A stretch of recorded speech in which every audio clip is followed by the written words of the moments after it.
बिस्मिल्लाहिर्रहमानिर्रहीम। अस्सलाम वालेकुम वरहमतुल्लाहि वबरकातुहू। तो इससे पहले अपने जो लास्ट लेक्चर में हमने जो मालूमात हासिल किए थे, हमने देखा था 1857 की जंग आज़ादी और उसमें अलग अलग रहनुमाओं का जो किरदार रहा था उसके बारे में हमने मालूमात हासिल की। उसमें हमने देखा कि जैसे बेगम हज़रत महल, रानी लक्ष्मीबाई, तात्या टोपे, नाना साहब पेशवा, बहादुर शाह जफ़र वगैरह के बारे में हमने मालूमात लिए थे। अब आज हमको जो देखना है, जो हमारा लेसन चल रहा है कि नौ आबादियात के ख़िलाफ़ भारतीयों की जद्दोजहद, उसका आज हम देखेंगे इंशाल्लाह 6.3, 6.4 एंड 6.5। ठीक है। तो जो लास्ट में हमारा जो एंड जहाँ हुआ था, तो वहाँ पर हमने देखे थे कि ये जो बगावत थी, ये जो जंग आज़ादी थी 1857 की, ये जो थी नाकाम साबित हो गई थी। सब ने कोशिश की है, लेकिन इत्तेहाद या रहनुमाई की कमी थी, जिसकी वजह से इसको नाकामयाबी हासिल हुई। तो यहाँ पर इसके बाद जैसे ही ये बगावत को ख़त्म कर दिया गया, अंग्रेज़ों ने वहाँ पर एक ऐलाननामा, हमने ये भी मालूमात हासिल किए थे कि इंग्लैंड की रानी विक्टोरिया ने एक ऐलाननामा शाये किया था, और जिसके तहत ये रखा गया था कि अलग अलग सहूलतें भारतीयों को दी जाएगी। लेकिन ये सब कुछ क्या था? ये सिर्फ जो ज़बानी वादे होते हैं, खाली खुली बस बोलना है, लेकिन एक्चुअल में नहीं दिया गया। जैसे कि देखो, आज भी हम देखते हैं कि बहुत सारे पॉलिटिशियंस जब इलेक्शन का वक्त होता है तो बहुत बहुत बड़े वादे करते हैं, जैसे कि काला धन वापस आएंगे, हर एक के अकाउंट में 15 लाख जमा होने वाले। हुए क्या? ये कुछ भी नहीं। तो ये सिर्फ क्या रहते हैं, बातें रहती है, लेकिन हकीकत से इसका कोई कनेक्शन ही नहीं होता है, ऐसी बातें हैं। तो वैसे ही उस ज़माने में भी रानी का जो ऐलाननामा था, उन्होंने इसमें सहूलतों का तो वादा किया, लेकिन कुछ भी नहीं दिया। अब उसके आगे क्या होगा? अब ये तो उन्होंने कह दिया, तो उसके बाद क्या हुआ कि फिर वापस से जो 3 बिस्साठ, यानी कि फिर से माशी इस्तेसाल, समाजी इस्तेसाल, सियासी इस्तेसाल की इब्तिदा हो गई। अब ये जो होने के बाद ऐसा नहीं था कि जो हमने देखा पहले जो जद्दोजहदें हुई, उसकी नाकामयाबी के बाद रुके नहीं भारतीय। उसका चेंज किस में हुआ था? 1857 की जंग आज़ादी में। अब यहाँ से भी हमको ये अपनी जो कहानी है ये आगे ले जाना है। हमें कहाँ तक पहुँचना है? हमारे 1947, यानी हम जब आज़ाद हुआ हमारा मुल्क, वहाँ तक। तो ये अलग अलग है ना, बीच बीच में ये मेन मेन पॉइंट आए हैं, मुकामात आए हैं, जिसने इस आज़ादी की जद्दोजहद को और ज़्यादा क्या कहेंगे, बढ़ाने का और इसको शिद्दत में लाने का काम किया। तब ये 1857 की जंग आज़ादी ख़त्म हो गई। ये एक वाला जो पार्ट था, ये यहाँ पर फिनिश हो गया, लेकिन स्टोरी अभी ख़त्म नहीं हुई। अब यहाँ पर कैसा था? अब हमको जो देखना है 6.3, इंडियन नेशनल कांग्रेस का क़याम का पस मंज़र। इंडियन नेशनल कांग्रेस ये एक पॉलिटिकल प्लेटफॉर्म था। ये एक पॉलिटिकल एक बनाई गई थी, एक तंजीम बनाई गई थी, जिसके ज़रिए से जो भारतीयों के जो मसले मसाइल है उसकी हल करने की कोशिश की जाने वाली थी। लेकिन ये इंडियन नेशनल कांग्रेस का क़याम भी जो हुआ था, तो अचानक से ये इतने बड़े लेवल पर ये पार्टी कायम नहीं हुई थी। उसके पीछे भी एक पस मंज़र रहा है। जैसे 1857 की जंग आज़ादी से पहले छोटी छोटी छोटी जद्दोजहदें हुई थी, और उन्होंने किस में चेंजेस हुआ था? वो 1857 की जंग आज़ादी में। वैसे ही इंडियन नेशनल कांग्रेस के क़याम के पहले भी बहुत सारी सियासी पार्टियां वजूद में आ गई थी। ये फर्स्ट है ऐसा नहीं, इससे पहले भी थी, लेकिन छोटे छोटे थे। अब वो कौन से रहे हैं? उसमें देखिए कि ये जो इंडियन नेशनल कांग्रेस के क़याम का जो पस मंज़र अभी हमको जो देखना है, इसमें जो रहे हैं लैंड होल्डर्स एसोसिएशन, ये 1837 में क़ायम हुई थी। उसके बाद अगर हम देखेंगे, ये क़ायम किए थे द्वारकानाथ टैगोर। फिर उसके बाद है London British India society 1839, Raja Ram Mohan Roy के ज़रिए। फिर उसके बाद Bengal British India society George Thomson के ज़रिए। British Indian association 1951 Harishchandra Mukherjee के ज़रिए। ठीक है। फिर उसके बाद था ईस्ट इंडिया एसोसिएशन, दादा भाई नौरोजी ने इसको किया था कायम। India league, Indian association Surendranath Tagore, नहीं बैनर्जी, सॉरी, मद्रास महाजन सभा, बॉम्बे प्रेसिडेंसी एसोसिएशन। इस तरह से ये अलग अलग जो थी छोटे छोटे पैमाने पर ये सियासी जमातें कायम हो गई थी, और ये अपने अपने लेवल पर अपने अपने इलाक़ों में लोगों में बेदारी लाने का, सियासी क्या कहेंगे उसके बारे में बताने का, सियासत में किस तरह से करना है, कैसे अपने मफादात हासिल करना है, लोगों में जो अंग्रेज़ों का जो जुल्म सितम है उसके ख़िलाफ़ उनको अलर्ट करने के लिए ये लोगों ने अलग अलग लेवल पर काम किए हैं। और इन्हीं के पस मंज़र था, ये इतनी सारी थी पार्टियाँ। इसके बाद जो आगे जाकर जो हमारा अब 6.4 है, फिर अब यहाँ पर होता है इंडियन नेशनल कांग्रेस का क़याम। ठीक है, 6.3 हो गया हमारा इंडियन नेशनल कांग्रेस के क़याम का पस मंज़र। तो ये सब सियासी पार्टियों के बारे में, ये आप लोगों को बहुत हुआ तो ऑब्जेक्टिव में एक आध कोई पूछ सकता है। उसके बाद जो है लॉन्ग क्वेश्चन में तो नहीं आएगा ये ज़्यादातर। अब 6.4 जो रहेगा हमारा इंडियन नेशनल कांग्रेस का क़याम कब हुआ है ये 1885, यानी कि 1857 की जंग आज़ादी के बाद जो बड़े लेवल पर एक पॉलिटिकल पार्टी इंडियंस के लिए क़ायम हुई थी, इंडियंस के ही ज़रिए से, तो वो थी इंडियन नेशनल कांग्रेस। कब हुई? 28 दिसंबर 1885। याद रखिए ये डेट इम्पॉर्टेंट है, आप लोगों को ऑब्जेक्टिव्स में ये क्वेश्चन आ सकता है। और ये जो था कहाँ पर हुआ था इसका, तो गोकुलदास तेजपाल संस्कृत स्कूल के असेंबली हॉल में इसका पहला अजलास मुनक़्क़द हुआ था। और इसमें एक अहम किरदार रहा था, अंग्रेज़ अफसर भी थे, A.O. ह्यूम इनका। और ऐसा नहीं है कि पूरे के पूरे अंग्रेज़ यानी कि ऐसे ही थे, कुछ उसमें से क्या कहेंगे जदीद ख़यालात वाले भी थे और नाइंसाफ़ी को भी समझते थे। उन्हीं में से एक थे A.O. ह्यूम, जिन्होंने भारतीयों का सपोर्ट किया। उसके बाद जो है यहाँ पर जो था दादा भाई नेहरू ने भी इसमें क्या कहेंगे अहम किरदार था। इसके जो सदर थे योमेश चंद्र बैनर्जी, ये कांग्रेस के अजलास के पहले सदर रहे हैं। इस अजलास में टोटल 72 मेंबर्स जो थे इन्होंने शिरकत की थी, नुमाइंदे आए थे पूरे जो भी अलग अलग इलाक़ों से। ठीक है, और उसके अलावा कौन कौन थे इसमें मेन करके, फ़िरोज़ शाह मेहता, दादा भाई नेहरू, रहमतुल्लाह सायानी, काशीनाथ तेलंग, गोपाल कृष्ण गोखले वगैरह। अब इसमें देखिए कुछ तजावीज़ भी मंजूर हुए थे। अब ये देखो फर्स्ट जो हमारे पास का हुआ है तो उसका ये याद रखो, ये भी आप लोगों को एग्ज़ाम के नुक्ते नज़र से इम्पॉर्टेंट है। यानी कि इनके जो कांग्रेस का इंडियन नेशनल कांग्रेस का जो पहला अजलास हुआ था उसके सदर कौन थे, तो ये याद रखिए कौन थे, उमेश चंद्र बैनर्जी। और उसमें जो अंग्रेज़ी अफसर का किरदार जिनका अहम रहा है ये भी एक इम्पॉर्टेंट है। और ये भी याद रखिए ये कौन थे, A.O. ह्यूम। इन्होंने इसमें बहुत ज़्यादा साथ दिया था एक पार्टी के क़याम में, और ये गांधी जी का भी मतलब उनके ख़यालात से मुतासिर थे, उनका साथ देते थे, और अलग अलग चीज़ों में भी इनका शिरकत रही है। ठीक है, तो अब ये जो है ये जो पार्टी जो हुआ था इंडियन नेशनल कांग्रेस का जो क़याम हुआ था, तो उसमें ना टोटल 9 तजावीज़ मंजूर की गई थी मजमूई तौर पर क्या क्या करना है, यानी कि अब आगे के लिए समझ रहे हो ना आप लोग। इंडियन नेशनल कांग्रेस का क़याम का पस मंज़र हमने देखा कि अलग अलग छोटी छोटी सियासी पार्टियां थी। अब ये इंडियन नेशनल कांग्रेस कायम हुई, और इसका मकसद पहले आप लोग समझ लो क्यों हुई, क्योंकि भारतीयों के साथ जो नाइंसाफ़ी हो रही थी उसका जो भी है ख़त्म करने के लिए, भारतीयों की जो भी ज़रूरियात है गवर्नमेंट के सामने रखने के लिए, अपनी मांगें मनवाने के लिए ये एक पॉलिटिकल प्लेटफॉर्म कायम हुआ था। इसके ज़रिए से ये कोशिशें की जाने वाली थी। तो इसमें जो तजावीज़ मंजूर हुई तो उसमें से आपको समझ में आएगा क्या है। तो इसमें देखो कि ये कहा था कि मरकज़ी और इलाक़ाई मजलिस क़ानून साज़ में अवाम के ज़रिए मुंतखब किए गए नुमाइंदे शामिल हो।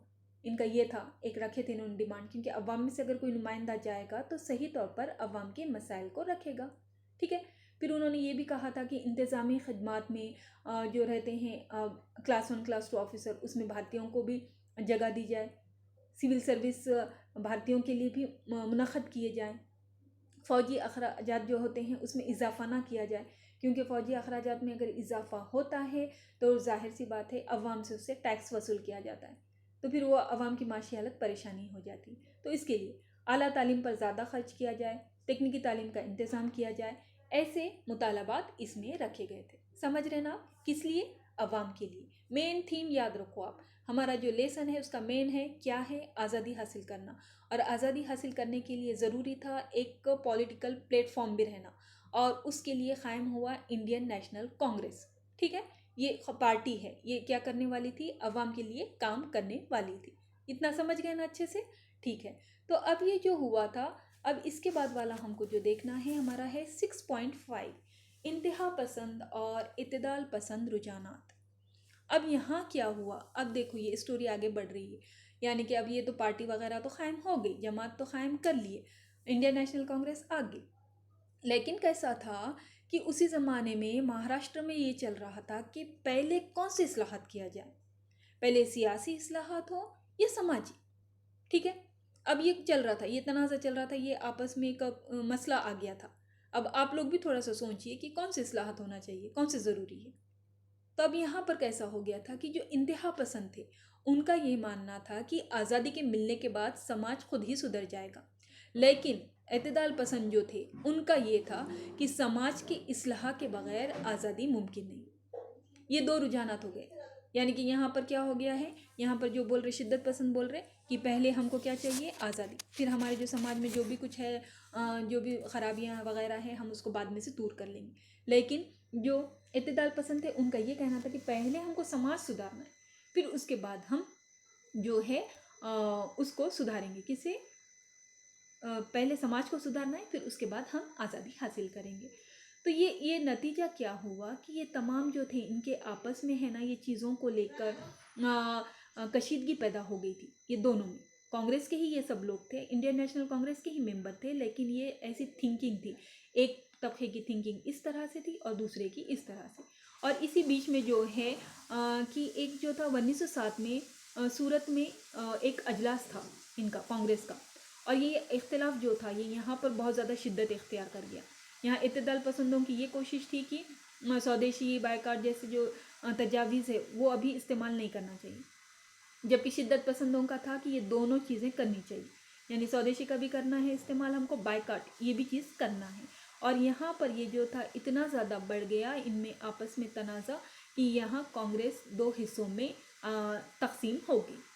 ठीक है, यहाँ पर आगे देखो फूट, यहाँ पर एक आ गया एक अलग क्या कहेंगे, एक टर्निंग पॉइंट कि इंडियन नेशनल कांग्रेस तो कायम करे थे किसके लिए, अंग्रेज़ों के ख़िलाफ़ लड़ने के लिए, हिंदुस्तानियों के जो भी है उनके मसले हल करने के लिए। मगर हुआ क्या कि ये जो कांग्रेस थी इसी में दो नज़रियात आ गए और उसका नतीजा ये हुआ यहाँ पर कांग्रेस दो हिस्सों में तकसीम हो गई। एक हिस्सा था इत्तेदाल पसंद का और दूसरा था इंतहा पसंद का। अब थोड़ा सा इन दोनों की थिंकिंग देख लो आप किस तरह से, तो ये आपको और अच्छे से समझेगा। अब जो थे इत्तेदाल पसंद जो थे इनका कैसा था, इनकी जो है जो थे ब्रिटिश जो हुकूमत है उससे मुखलिस थे, यानी कि उनके ऊपर उनको पूरा भरोसा था कि ये लोग हमको आज नहीं तो कल ना अच्छे से कर देंगे बोल के, इस तरह से थे। लेकिन जो इंतहा पसंद थे, जो शिद्दत पसंद थे, उनको बिल्कुल उनसे नफ़रत थी अंग्रेज़ों से, उनके ऊपर बिल्कुल भी एतबार नहीं था। फिर उसके बाद अगर इत्तेदाल पसंद अगर देखेंगे तो उन्होंने जो है अपनी जो भी मांगे मनवानी है तो उसके लिए क्या करते थे, दरख्वास्तें देते थे, रिक्वेस्ट करते थे, ये उनका तरीक़ाकार था। लेकिन ये यहाँ पर जो थे शिद्दत पसंद जो थे उनका था सीधा सीधा बायकॉट, हमारी मांगे पूरी करो नहीं तो हम तुम्हारे को बिल्कुल कॉपरेट नहीं करेंगे, 1-2 ऐसा था। फिर उसके बाद अगर हम देखेंगे डिमांड्स, इनका क्या था कि जो काउंसिल से ये मजलिस मुखन्ना वगैरह उसमें है ना थोड़ी सी इस्लाहत किए जाए। और इंतहा पसंद शिद्दत पसंदों का सिर्फ एक ही था कि स्वराज, हमको हमारी हुकूमत होना, हम इसके आगे हमारे का कोई भी मतलब दूसरी तीसरी चीज़ होना ही नहीं है, हमको सिर्फ आज़ादी होना है। तो इस तरह से ये दोनों भी जो है ना, इन दोनों के भी जो सपोर्टर्स थे, तो इसमें जैसा कि इत्तेदाल पसंद थे उनके बड़े बड़े जो ज़मींदार थे, अपर मिडिल क्लास के लोग थे, वो लोग थे। और जो इंतहा पसंद थे उनके जो सपोर्टर्स थे वो थे एजुकेटेड, और जो निचली क्लास के लोग होते हैं वो। और जो इत्तेदाल पसंद थे उनको गैर मुल्की जो थॉट्स थे उनसे मुतासिर थे, और जो इंतहा पसंद थे वो हिंदुस्तान की तारीख़ कल्चर से मुतासिर थे। तो इस तरह से था, समझ रहे हो ना आप लोग किस तरह से चल रहा है। इंडियन नेशनल कांग्रेस कायम हो गया, इंडियन नेशनल कांग्रेस कायम होने के बाद क्या सवाल पैदा हो गया कि हमको पहले समाजी इस्लाहत करनी है या सियासी इस्लाहत। तो यहाँ पर जो थे इंतहा पसंद, उनका सीधा सीधा कहना था कि समाज बाद में सुधर जाएगा, क्योंकि अगर हमारा घर ही नहीं है, उनको कैसा कहना था देखिए, इत्तेदाल पसंद के जो थे उसमें उनका कहना ये था, उनके जो ग्रोह के वो थे गोपाल गणेश आगरकर, ये देखो इस तरह से, तो उनका ये कहना था कि पहले हमें खुद सुधरना चाहिए, फिर उसके बाद जो है हमको आज़ादी मिलनी चाहिए। लेकिन लोकमान्य तिलक जो इंतहा पसंद वालों के थे, उनका ये कहना था कि पहले हम घर तो होना ना अपना, जब मेरा घर ही नहीं है तो फिर मैं सुधर के क्या करूँ। यानी कि पहले अपना घर होगा, पहले उसे हमें अपने ताबे में लेना होगा, फिर हम उसके बाद जो चाहे इस्लाहत करें। ठीक है। तो इस तरह से इंतहा पसंद जो थे उनके लोकमान्य तिलक रहे हैं, और इतदाल पसंदों के गोपाल कृष्ण गोखले। और दोनों के देख लिए ना आप लोगों ने किस तरह से थॉट्स है, बहुत अलग अलग है। उन्होंने बहुत पोलाइट वे में थे इतदाल पसंद, और जो इंतहा पसंद थे या शिद्दत पसंद थे, उनका बस 1-2 मामला था कि उनको सिर्फ और सिर्फ आज़ादी चाहिए थी, दिगर चीज़ों में उन्होंने कंप्रोमाइज़ करने को बिल्कुल भी तैयार नहीं थे। और नतीजा ये हुआ कि जो सूरत में अजलास मुनक़्क़द था, वहाँ पर 1907 में कांग्रेस में फूट पड़ गई, ये 2 ग्रोह बन गए। ठीक है। तो देखो इस तरह से, तो यहाँ पर एक देखिए ये शिद्दत पसंद की जो बात आ गई, तो उसमें एक वाक़या याद आ रहा है कि जैसे अपने हिस्ट्री ऑफ इस्लाम अगर हम देखेंगे तो कैसा था, इसमें भी हमको बहुत सारे सहाबा ऐसे नज़र आएंगे कि कोई इतदाल पसंद थे और कोई इंतहा पसंद थे। लेकिन यहाँ ये बात थी कि सब आप सल्लल्लाहु अलैहि वसल्लम ने जो कहा है, जो हुक्म दिया है, उसको मान लेते थे। लेकिन एक बात की, जैसे कि अबू बकर सिद्दीक़ रज़ी अल्लाह ताला को अगर हम देखेंगे तो वो ना इतदाल पसंद दिखते हैं, नर्म मिजाज के। लेकिन वहीं अगर हम हज़रत उमर रज़ी अल्लाह ताला को देखेंगे तो वो कैसे वसीले थे और शिद्दत पसंद थे, इंतहा पसंद थे। और जब उन्होंने माशाल्लाह से इस्लाम जब कबूल कर लिया, तो उस वक्त का एक वाक़या है कि कैसा था कि जब ये चोरी चोरी इस्लाम कबूल हो रहा था, बहुत ज़्यादा उजागर नहीं किया गया था।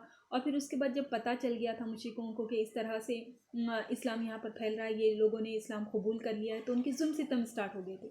उसकी वजह से कैसा हो गया था, बहुत सारे लोग खामोशी से हिजरत करके मदीने के लिए रवाना हो रहे थे। तो वैसे ही इसमें जब उमर रज़ी अल्लाह ताला ने इस्लाम कबूल किया, तो उन्होंने खुले तौर पर मस्जिद हराम में गए वहाँ पर, और सबके सामने उन्होंने मुश्रिकों के सामने नमाज़ पढ़ी। और उसके बाद उन्होंने ऐलान किया कि देखो मैं तो मुसलमान हूँ और मैं यहाँ से हिजरत करके जा रहा हूँ, और अगर जो कोई चाहता है कि उसके पीछे उसकी माँ रोए, तो चलो वो मेरे पास आकर, वो पहाड़ के नीचे आकर वो मुझसे लड़ लो। तो इस तरह से उन्होंने जोशीले अंदाज में कहे, सबके सामने कहे, और डेयरिंग के साथ निकल गए। तो ये था, देखिए, तो ये ऐसे इस्लाम में भी अल्हम्दुलिल्लाह से ऐसे ऐसे लोग रहे हैं, उनका ऐसा तक़वा था और उनकी ऐसा ईमान था, आप सल्लल्लाहु अलैहि वसल्लम की बात का, अहकामात पर उनका इस कदर अमल करते थे वो लोग, जिसका नतीजा है कि वहाँ से निकल कर सारी दुनिया में इस्लाम फैलाएं। लेकिन अगर आज हम देखेंगे तो मुसलमान किस तरह से एकदम से पस्ती का शिकार है। आज मुसलमानों की तादाद तो बहुत ज़्यादा है, दुनिया भर में बहुत ज़्यादा ममालिक भी ऐसे हैं कि जो मुस्लिम कंट्रीज़ है, लेकिन आज हमारे में अमल की कमी है, और इसका नतीजा ये है कि आज हम पस्ती की तरफ जा रहे हैं। तो ज़रूरी है कि हम सबको, अभी आप लोग भी हो 12th में, लेकिन ऐसा नहीं है कि आपके ऊपर कोई ज़िम्मेदारी नहीं है। आप लोगों का भी ये काम है कि अपने ईमान को बनाना है और सुन्नतों पर अमल करना है, कि हमें सिर्फ आप सल्लल्लाहु अलैहि वसल्लम की उम्मती होने पर फ़ख्र नहीं होना चाहिए, बल्कि होना चाहिए, वो तो है ही, लेकिन साथ ही साथ हमको उनकी सुन्नतों को ज़िंदा करके इसको साबित भी करना है ना। तो फिर हमारा अल्हम्दुलिल्लाह से फिर से वही खोया हुआ विखार भी हमारा मज़हब हासिल कर लेगा। तो देखिए इस तरह से, चलिए फिर आते हैं अपने टॉपिक की तरफ, कि ये हो गया, ये इंडियन नेशनल कांग्रेस का इस तरह से 2 ग्रुप बन गए। अब इसी बीच में देखिए, अब यहाँ पर क्या हुआ था, एक चीज़ आई थी कि जैसे ये इंडियन नेशनल कांग्रेस के इस तरह से काम बढ़ रहे थे, इनमें जो इनका तरीक़ाकार जो देख रहे थे कि जिस तरह से ये अवाम पर असर कर रहा है, लोग इससे मुतासिर हो रहे हैं, तो अंग्रेज़ों के ख़तरे की घंटी बज गई। वो बहुत चालाक थे, वो बहुत होशियार थे, वो लोग है ना, मतलब पहले ही जो है सामने वाले का देख कर उसके आगे 2 कदम चलते थे ये लोग। इस तरह की इनकी क्या कहेंगे वो तरीक़ाकार था। तो अब यहाँ पर उन्होंने ये किया कि नेशनल कांग्रेस के जो काम चल रहे हैं, और उन्होंने 1857 की जंग आज़ादी देखे थे, उन्होंने उसमें देखा था कि हिंदू मुस्लिम किस तरह से मुत्तहिद होकर लड़े हैं, और उन्हें ये ख़तरा वहीं पर हो गया था कि अगर ये दोनों साथ रहे तो ये हमें बहुत जल्द यहाँ से निकाल देंगे। उनको ये पता चल गया था कि अगर भारतीयों की अगर ताकत है तो ये उनका इत्तेहाद है, और अगर उनकी कोई कमज़ोर कड़ी है तो वो भी यही है कि उनका मज़हब। ठीक है। तो उन्होंने क्या किए कि यहाँ पर देखिए क्या हुआ, लॉर्ड कर्जन ने बंगाल के तकसीम की साजिश रची, और उसके बाद कैसा हो गया, तोड़ो और फोड़ो हुकूमत करो, यानी कि तोड़ो और हुकूमत करो, ये वाली पॉलिसी यहाँ से इनकी स्टार्ट हो गई। तो ये जो हुआ था देखिए, बंगाल की जो तकसीम किए थे तो कैसा था, जो इलाका जहाँ पर मुस्लिम का था वो उसको अलग बना दिया गया इधर इस तरह से। वहाँ बहुत सारे फसादात हुए। वहाँ से मीन्स ये जो चीज़ थी कि मजहबियत जो आई है, मजहबी नफ़रत आई, तो वो वहाँ से ही अगर उसकी स्टार्ट हुआ है ज़्यादा शिद्दत में तो कोई गलत ना होगा। ठीक है। तो इन्होंने क्या किया उसके बाद, ये बंगाल की जो तकसीम है वो तो कर ही दिए, यहाँ डिवाइड एंड रूल पॉलिसी उन्होंने अपना लिए। कब हुआ था ये? 16 अक्टूबर 1905 लॉर्ड कर्जन ने। और इस तरह से कैसा हो गया, ये क्या किया, हिंदू और मुस्लिम में तकसीम थी। ये सिर्फ बंगाल की तकसीम नहीं थी, ये हिंदू और मुसलमानों को अलग किया गया था।